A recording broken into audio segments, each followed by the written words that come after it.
Tax on fixed deposit एक ऐसा topic जब भी हमारे जैसे नॉर्मल इन्वेस्टर जो हैं इन्वेस्टमेंट करते हैं फिक्स्ड डिपॉजिट में, उसके बाद जब टीडीएस कट जाता है तब हम सोचते हैं कि हमें फिक्स्ड डिपॉजिट के ऊपर टैक्स क्यों देना पड़ा। आज की इस वीडियो में मैं आपको यही बताऊंगा।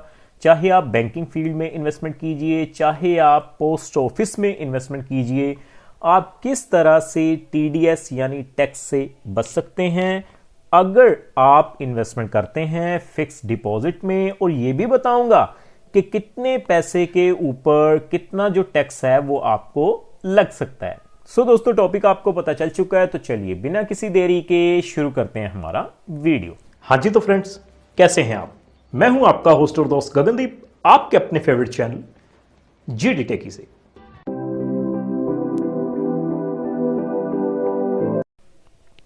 सबसे पहले हम बैंकिंग फील्ड की बात करते हैं। चाहे देश के बड़े बैंक जैसे कि पंजाब नेशनल बैंक या एसबीआई की बात करें, इन जैसे बहुत से ऐसे बैंक हैं जिनमें कुछ ऐसे प्लान्स हैं इन्वेस्टमेंट के जिसके ऊपर टीडीएस नहीं कटता। लेकिन जब हम नॉर्मल फिक्स्ड डिपॉजिट करवाते हैं सो उसके ऊपर हमें टैक्स देना ही पड़ेगा। कितने पैसे के ऊपर या कितने ब्याज के ऊपर, मैं आपको सीधा ही वही बताता हूं, तो आप अपनी स्क्रीन के ऊपर देख सकते हैं। देखिए दोस्तों, TDS related to fixed deposit मैं आपको बताऊंगा सीधे सीधे सिंपल शब्दों में। देखिए, आप देख सकते हैं TDS from the interest income from all of your FDs with that bank if it is below RS 40,000।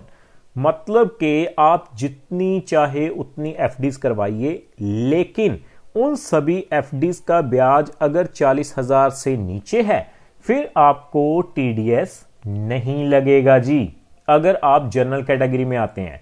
लेकिन अगर आप एक सीनियर सिटीजन हैं फिर उसकी लिमिट जो है वो 50,000 रुपए हो जाएगी। मैं आपको सीधा सीधा एक फंडा बताता हूं।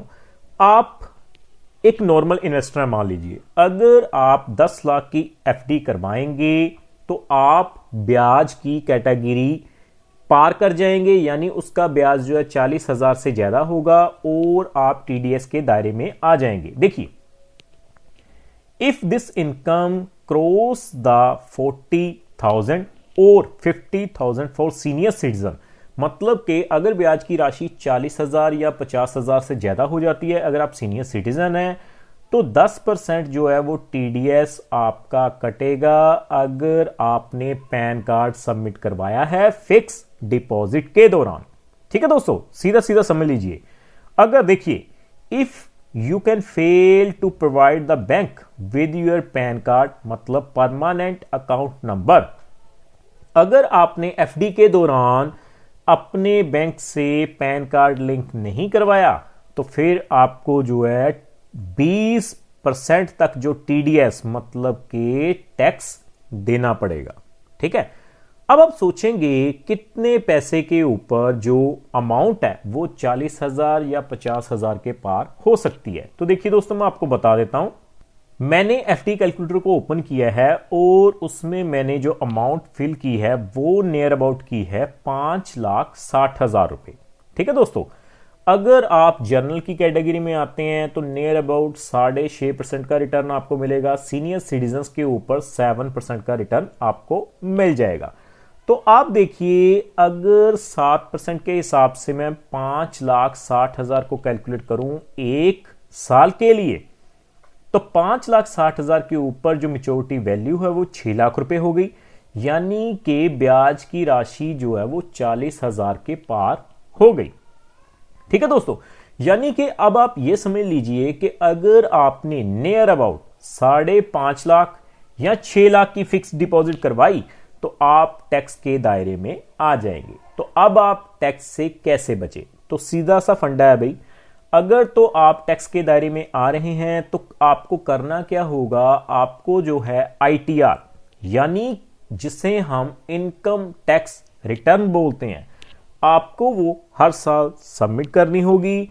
अगर आप आईटीआर यानी इनकम टैक्स रिटर्न नहीं सबमिट करते तो एफडी के दौरान 15G या 15H फॉर्म जो कि आपकी रिक्वायरमेंट के हिसाब से है, जैसे 15G जनरल के लिए, 15H सीनियर सिटीजन्स के लिए। जब भी आप फिक्स डिपॉजिट करवाएं, साल में एक बार 15G या 15H फॉर्म फिल कर दें, जिससे आपको क्या होगा, टीडीएस नहीं देना पड़ेगा। सबसे बड़ा फंडा यही है दोस्तों, अगर आप टीडीएस से बचना चाहते हैं फिक्स डिपॉजिट के दौरान, तो आप 15G या 15H फॉर्म फिल कीजिए या फिर आप इनकम टैक्स रिटर्न फिल कीजिए। दोस्तों, उम्मीद करता हूं कि हमारे द्वारा दी गई जानकारी आपको पसंद आई होगी। अगर आपके मन में फिर भी कोई डाउट हो तो आप हमें कमेंट के माध्यम से पूछ सकते हैं। फ्रेंड्स, इस वीडियो में इतना ही।